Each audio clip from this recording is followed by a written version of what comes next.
तो नमस्कार दोस्तों, मैं दीपक नागर दीपक इकोनॉमिक्स के इस चैनल पर आप सभी दोस्तों का स्वागत करता हूं। दोस्तों, एक इंपॉर्टेंट न्यूज सामने आई है, बेसिकली कोऑपरेटिव बैंक के रिगार्डिंग। एक बहुत बड़ा बैंकिंग सेक्टर में, स्पेशली कोऑपरेटिव बैंकिंग सेक्टर में रिफॉर्म है दोस्तों। न्यूज पढ़िए आप, cooperative banks get simplified Aadhaar framework to boost financial inclusion. इससे दोस्तों इस गवर्नमेंट के इस कदम से देश में फाइनेंशियल इंक्लूजन को बढ़ावा मिलेगा, वित्तीय समावेशन को बढ़ावा मिलेगा। तो ये मैटर क्या है, पूरी न्यूज क्या है, इसके बारे में थोड़ा सा डिटेल में देखते हैं दोस्तों। सबसे पहले तो आपने आधार कार्ड का तो नाम सुना ही सुना होगा। तो बेसिकली यूआईडीआई करके, unique identification Aadhaar authority of India एक करके एक संस्था है, ये क्या बनाती है, ये आधार कार्ड जारी करती है। आधार नंबर का आप सबको पता है, इसके बारे में मैं ज्यादा बताऊंगा नहीं। आधार कार्ड में इस दोस्तों आधार कार्ड का दो मुख्य यूज होता है। एक तो ई केवाईसी के रूप में, ई केवाईसी के रूप में आप सब जानते हो, ई केवाईसी के रूप में आप जो थंब लगाइए, कहीं पर भी थंब लगाइए, उसका अपना केवाईसी कर सकते हैं, वो पूरा डेटा आधार से फेच कर लेता है। तो ई केवाईसी से केवाईसी करना बहुत आसान हो गया। तो बैंकिंग सेक्टर भी इसका यूज करते हैं दोस्तों, बैंकों में भी इसका यूज हो रहा है आज की डेट में ई केवाईसी का। इसके अलावा दूसरा होता है एक कंसेप्ट, आधार इनेबल्ड पेमेंट सर्विसेज। आधार इनेबल्ड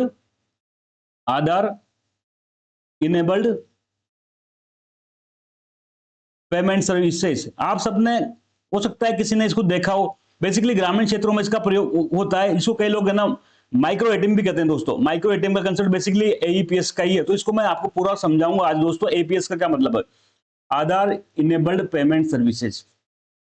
बेसिकली इसको डेवलप किया गया था national payment corporation of India द्वारा। आप सबको पता है भारत में जितने भी फाइनेंशियल ज्यादातर प्रोडक्ट हैं, फाइनेंशियल जो ट्रांजेक्शन के प्रोडक्ट हैं, उसको एनपीसीआई के द्वारा ही डेवलप किया जाता है। चाहे वो यूपीआई हो, चाहे वो नाच हो, चाहे वो एनएफएस हो, चाहे वो आधार इनेबल्ड पेमेंट सर्विसेज हो। ये दोस्तों आधार इनेबल्ड सर्विसेज बैंकिंग करेस्पोंडेंस के नाम से काम से करता है। बैंकिंग करेस्पोंडेंस के माध्यम से काम करता है, बीसी के माध्यम से, बैंकिंग करेस्पोंडेंस के माध्यम से, माइक्रो एटीएम के माध्यम से काम करता है। अभी आप कंफ्यूज मत हो, मैं इसको बहुत इजी कर दूंगा दोस्तों। अब सबसे बताओ आपने बैंक की ब्रांच न्यूनतम कहां रहती है? न्यूनतम लेवल पर दोस्तों ब्लॉक लेवल पर तो रहती है, उससे नीचे नहीं रहती।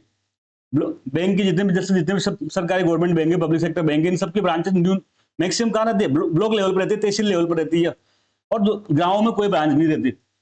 हो सकता है कई कई जगह पर ब्लॉक में गाँव 20 किलोमीटर, 30 किलोमीटर, 40 किलोमीटर भी दूर दूर होते हैं ब्लॉक से। तो ऐसी स्थिति में अगर गाँव का व्यक्ति, सपोज करो ये विलेजर ए है, ये अगर यहाँ टाउन में जाके पैसे निकाल के लाएगा 200,000 रुपए, तो इसका पूरा दिन खराब है, वन डे खराब है। और साथ में दोस्तों इसको इजीली बैंकिंग सुविधाएं नहीं मिलती। अगर इसको बैंकिंग सुविधा इसके गांव में मिल जाए तो कितना मजे का काम आएगा, कितना मजे का काम आएगा। तो मजा आ जाएगा, इसको गांव में सुविधा मिल जाए। लेकिन गांव में ब्रांच नहीं खोल सकते दोस्तों, ब्रांच का कॉस्ट बहुत भारी पड़ती है। ब्रांच की क्या कॉस्ट भारी पड़ती है। ब्रांच की कॉस्ट कितना, ब्रांच खोलना इतना आसान काम नहीं। एक बैंक की ब्रांच खोलने में कम से कम 2-3 स्टाफ लगेगा, वहां पर ब्रांच खुलेगी, उसमें लाइट का बिल, उस पर नेट कनेक्टिविटी, कई सारी समस्या है। तो वो इतना इजीली नहीं, एक गांव में बैंक ब्रांच नहीं खोली जा सकती। तो बैंक ने कंसेप्ट मॉडल अपनाया गया बेसिकली बैंकिंग करेस्पोंडेंस का, बैंकिंग करेस्पोंडेंस का। सपोज करो ये ब्लॉक लेवल पर स्टेट बैंक ऑफ इंडिया है, बस यहीं इसकी ब्रांच हो सकती है। इससे छोटे लेवल पर गांव में नहीं हो सकती इसकी ब्रांच। लेकिन गांव में दोस्तों किराना शॉप वाला तो है, किराना शॉप वाला तो है, हर गांव में किराने की दुकान तो होती है। गांव में ई मित्र वाला तो है, होते नहीं होते, हर गांव में लगभग एक ही मित्र होता है। तो दोस्तों क्या करता है ये बैंक, ये जो बैंक है बेसिकली एसबीआई, इसको क्या करेगा, बैंकिंग करेस्पोंडेंस के रूप में मान्यता दे देगा, बैंकिंग करेस्पोंडेंस के रूप में मान्यता दे देगा। और क्या करेगा, ये इसको पैसे भी अवेलेबल कराएगा, सब कुछ फैसिलिटी ये अवेलेबल कराएगा। और इसको ये बेसिकली मशीन दे देगा, इसको कहते हैं माइक्रो एटीएम। माइक्रो एटीएम दोस्तों एटीएम जैसा नहीं होता, माइक्रो एटीएम से पैसा नहीं निकलता। माइक्रो एक छोटी सी मशीन होती है, स्मॉल मशीन। स्मॉल मशीन जैसे कि आप अगर पेट्रोल पंप पर जाते हो, पेट्रोल पंप पे जाते हो तो जो कार शॉपिंग मशीन होती है ना, कार शॉप मशीन उस टाइप की होती है। मतलब वो जो पेट्रोल पंप पे आप शॉप कर रहे हो वो नहीं है, पर उस टाइप की, उस साइज की मशीन होती है। अब इस मशीन के माध्यम से क्या करेगा, ये एसबीआई की सर्वर से जुड़ जाएगा। तो कोई भी व्यक्ति जैसे ए है, इसको यहाँ पर इसके पास जाना है पैसा निकलाने, तो ये वहां ब्रांच में नहीं जाएगा, ये सीधा क्या चल जाएगा, कार शॉप की इसके पास चल जाएगा। किसके पास, बीसी के पास में। बीसी के पास माइक्रो एटीएम होगा। माइक्रो एटीएम में क्या करेगा, इसका आधार नंबर डालेगा दोस्तों, आधार नंबर डालेगा। और इसका आधार नंबर क्या करेगा, अकाउंट नंबर से लिंक्ड है। आधार का नंबर क्या होता है, अकाउंट नंबर से लिंक्ड होता है। तो आधार नंबर डालते उसको अकाउंट की पूरी डिटेल आ जाएगी। अब ये चाहे तो उसमें कैश डिपॉजिट कर सकता है, कैश विड्रॉ कर सकता है, कैश का जो बैलेंस की इंक्वायरी कर सकता है, सारी जानकारी यहां से प्राप्त कर सकता है। दोस्तों इसका बहुत बड़ा उपयोग है मनरेगा में। मनरेगा में जितना भी ट्रांसफर होता है ना पैसा, वो दोस्तों आधार इनेबल्ड पेमेंट सर्विस के माध्यम से हो रहा है। सीधा गवर्नमेंट क्या करती है, उनके अकाउंट में, ग्रामीण जो विलेज के अकाउंट में ट्रांसफर कर देती है। और वही गांव का जो बैंकिंग करेस्पोंडेंस है, जिसके पास माइक्रो एटीएम है, इस माइक्रो एटीएम के पास में जाकर ये गांव का जो माइक्रो एटीएम बेसिकली बीसी जो या तो किराना की शॉप वाला होगा या कोई ई मित्र वाला होगा, इसके पास जाकर ये अपना पैसा कैश विड्रॉल करा सकते हैं, चाहे तो कैश जमा भी करा सकते हैं। तो कितनी सुविधा होगी बताओ इसको, हुई नहीं हुई। बैंकों का अपना एक्सपेंडिचर बढ़ाए बिना, बैंकों को अपना खर्चा बढ़ाए बिना गांव गांव तक ये फाइनेंशियल सुविधाएं पहुंच गई। इसी से क्या होगा दोस्तों, फाइनेंशियल इंक्लूजन को बढ़ावा मिलेगा। ठीक है बात यहां तक, अब तक तो कोई दिक्कत ही नहीं, इजी है। तो अभी जैसे नरेगा में सपोज करो एक जगह होती है जहां काम चल रहा है, 100 लेबर वहां बैठी है, तो नरेगा के मजदूर वहां बैठे, कुछ नहीं ये बैंकिंग के स्पॉट वहां अपना माइक्रो एटीएम लेके चल गया और पैसे लेके चल गया।